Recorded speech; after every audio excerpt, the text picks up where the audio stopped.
Assalamualaikum warahmatullahi wabarakatuh. Kami dari Polsek Kurung Raya, Polresta Banda Aceh mengimbau kepada masyarakat Kurung Raya dalam rangka antisipasi virus corona di wilayah Kurung Raya agar masyarakat, bapak-bapak, ibu-ibu, adik-adik dan saudara-saudara, mari bersama-sama kita mencegah penyebaran virus corona dengan cara: satu, kurangi aktivitas di tempat keramaian; dua, tidak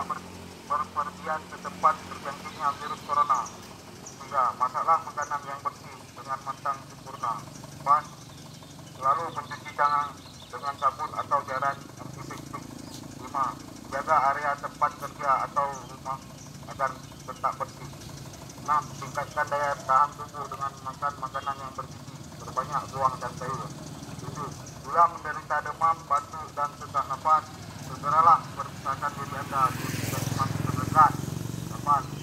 mari kita beribadah dan berdoa kepada Allah SWT agar terhindar dari segala macam penyakit.